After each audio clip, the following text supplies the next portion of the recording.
हाँ जी, राजीव रंजन जी, मैं फिर एक आप ही के पास आ रहा हूँ। दरअसल मुझे याद है वीपी सिंह के साथ बोफोर्स का जब मामला था, मैं दौरे पे रहता था, और बड़े आसान शब्दों में वो भी समझाते थे गांव की जनता, मतलब कस्बों की। मैंने बैठ के उनके साथ मीटिंगों को अटेंड किया है और कवर किया है।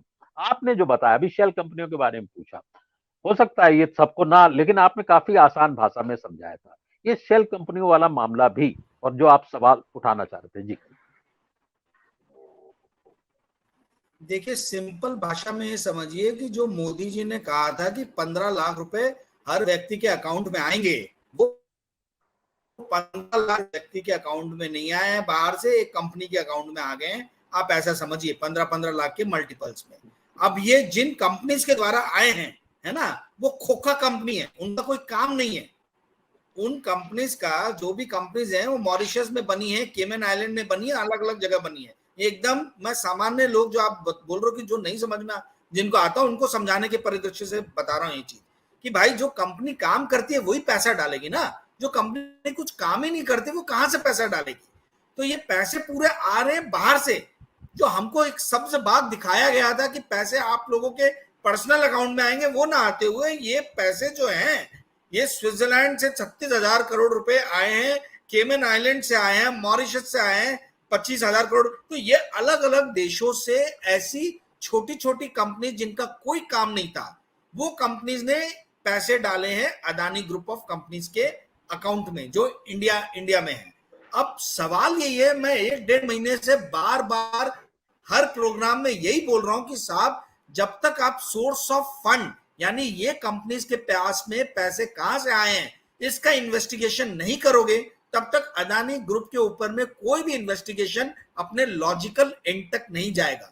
मैं जो हाथ बार बार खड़ा कर रहा था वो इसलिए कर रहा था कि देखिए, एक बहुत ही फॉल्स नैरेटिव या एक शिगुफा छेड़ा गया कि भाई छत्तीसगढ़ में और राजस्थान में अदानी के प्रोजेक्ट्स हैं, है ना, तो वो गवर्नमेंट उनके फेवर में। अरे भाई, अदानी को एहसान कर रहे हैं क्या स्टेट गवर्नमेंट के ऊपर में वहां काम लेके?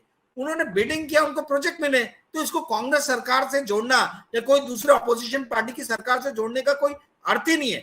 यदि आप जोड़ रहे हो, इसका मतलब है कि इस देश के अंदर में जितनी भी बिडिंग प्रोसेस है वो सारी की सारी पॉलिटिकली मोटिवेटेड प्रोसेस है। ये बताना चाह रहे हो आप, ये बताना चाह रहे हो, इसका मतलब ये हुआ कि भाई इस देश में जो भी बिडिंग होती है, इंडस्ट्रियल हाउसेस जो भी बिडिंग करते हैं, सब मैच फिक्सिंग है ना। आप पॉलिटिशियन के साथ फिक्स कर लो और आपको मैच मिल जाएगा।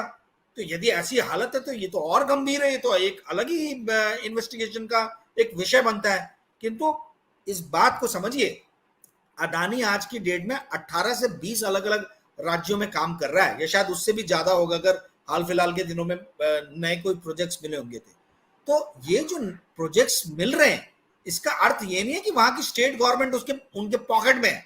ऐसा नहीं है, उन्होंने बिडिंग किया, बिडिंग के द्वारा उनको काम मिले।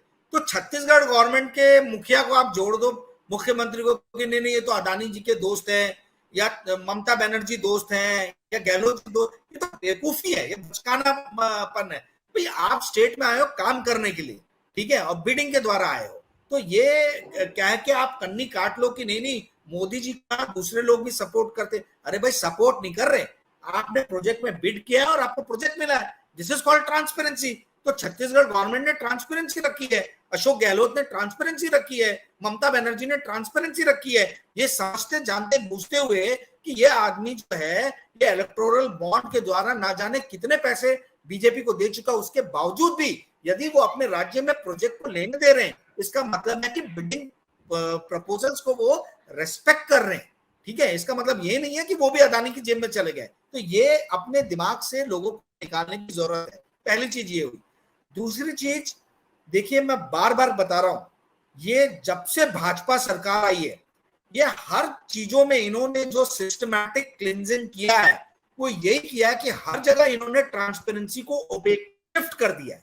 अब एनजीओ में भी पीएम केयर फंड आ गया। भाई, नोबडी वाज अवेयर कि भाई पीएम केयर फंड जो है ये प्राइवेट ही है, आपने पैसे वहां क्यों लिए, यही नहीं समझ में आ रहा। आप इलेक्टोरल बॉन्ड को लेके आ गए, आप पीएम केयर फंड को लेके आ गए। आज की डेट में यदि आप ट्रस्ट बनाने जाओ तो आपको नाको चने चबाना पड़ेगा। ट्रस्ट बनाना उतना आसान रह नहीं गया है। पर यही एक दूसरा ट्रस्ट आ जा रहा है जिसके नाम में पीएम लगा हुआ है और आप आराम से पैसे ले रहे हो। तो आपने तो हर जगह ट्रांसपेरेंसी को जो है उसको अंधकार में कर दिया है और वो अंधकार में ऐसा किया है कि उसका फायदा पूरा आपको मिल रहा है। ये देखिए, कोई अदानी ने या इस सरकार ने मेरा कोई नुकसान नहीं पहुंचा है। मैं एक सजग नागरिक होने के नाते ये बात को बार बार दोहरा रहा हूं कि वेयर इज द ट्रांसपेरेंसी। अगर ट्रांसपेरेंसी नहीं रहेगा, इन डार्कनेस डेमोक्रेसी डाइज। अगर हम डार्कनेस को रखेंगे तो ये डेमोक्रेसी एक तरीके से सुचारू रूप से कार्य नहीं कर पाएगी। और ये राहुल गांधी या अरविंद केजरीवाल या ममता बनर्जी या अखिलेश यादव, ये कुछ लीडर्स का काम नहीं है इसके बारे में सोचना। ये हमारा काम है। हम इंडियन से तो ज्यादा वो ट्यूनिशियन और अरब नेशन के लोग हैं ज्यादा सजग, जो एकदम से अरब स्प्रिंग कर दिए। मैं ये नहीं बोलता कि इंडिया में भी आप अरब स्प्रिंग करो, तो मेरा कहना यह है कि अपने अपने अधिकारों के प्रति सजगता रहना, अपने अधिकारों को समझना, और यदि सरकार उन सवालों के जवाब नहीं दे रही है तो आपने मतलब सड़क पे आके उन सवालों के जवाब मांगना। ये तो एक हेल्दी और वाइब्रेंट डेमोक्रेसी का ये एक प्रतिबिंब, ये प्रतीक चिन्ह है, ये एक सिंबल है जिसको हम सभी को फॉलो करने की जरूरत है।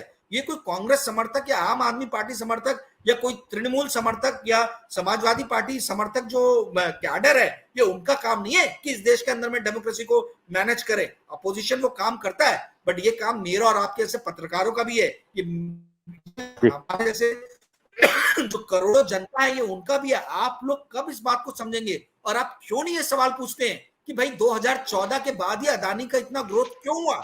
उसके पहले अदानी ग्रुप कहां पे था?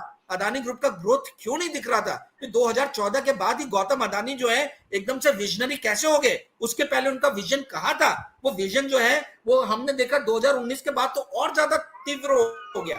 और देखिए, आंकड़े कभी झूठ नहीं बोलते, ये मैंने पहले भी कहा है। आंकड़े आपको बता रहे हैं कि 4000 का जो शेयर प्राइस था अदानी जी का, अदानी एंटरप्राइजेज जो फ्लैगशिप कंपनी थी, आज 1700 1750 पहुंच गया है। और वहां पे भी लिवार जो है बहुत कम दिख रहे हैं, वॉल्यूम शेयर्स में बहुत कम दिख रहे हैं। इसी तरीके से उनके हर सारे शेयर्स 60 से 70% के बीच में पिटे हैं और उसमें लेवाल कोई नहीं है। तो आंकड़े आपको जो बता रहे हैं वो आम जनता के दिमाग में क्यों नहीं गुजरा, वो क्यों नहीं सवाल कर रहे? ये एक मेरे को बड़ी जिज्ञासा है। क्या हम मानसिक रूप से मृत हो गए? क्या हमने मानसिक रूप से सोचना बंद कर दिया है? क्या हम मानसिक रूप से 5 साल के बच्चे हो गए जो इस देश के वयस्क हैं? हम कब सवाल करेंगे? हम लोग अपने जो बायस्ड थॉट्स हैं उससे कब बाहर निकलेंगे? ये डेमोक्रेसी में बायस्ड थॉट जो है वो डेमोक्रेसी को कभी भी हेल्दी और स्ट्रांग नहीं रह सकते। हमको अपनी पार्टी एफिलिएशन के बाहर जाके ये सोचने की जरूरत है कि भाई ये पार्टी जो है, जो ट्रांसपेरेंसी को खत्म करके जो ओपेकनेस लेके आ रही है, इससे किसका फायदा होगा? जो लोग बैठ के कमेंट लिखते हैं प्रोग्राम्स में, क्या उनके घर में आ रहे हैं हजारों लाखों रुपए? ये कुछ चंद लोगों के हाथ में जा रहे हैं। आप देखिए, जब से मोदी सरकार आई है, एक स्पेसिफिक प्रांत के कुछ चुने हुए बिजनेसमैन जो है, इन्हीं का विकास होता हुआ दिख रहा है। तो क्या बाकी प्रांत जो है भारत के, यहाँ के जो उद्योगपति जो हैं, वो क्या मानसिक रूप से उसके बाद में दिवालिया हो गए? क्या उनके पास में बिजनेस प्रपोजल्स नहीं है? क्या उनके पास में बिजनेस प्लान्स नहीं है? क्या वो इस तरीके कोई बिजनेस लेके नहीं आ पा रहे जिसमें उनके रेवेन्यू और प्रॉफिट का ग्रोथ हो? ये हम सबको सोचने और समझने की जरूरत है। और देखिए, एक लास्ट बोलना चाहूंगा कि यदि आप सही सवाल नहीं पूछे तो वहीं आपने सामने वाले का काम आसान कर दिया।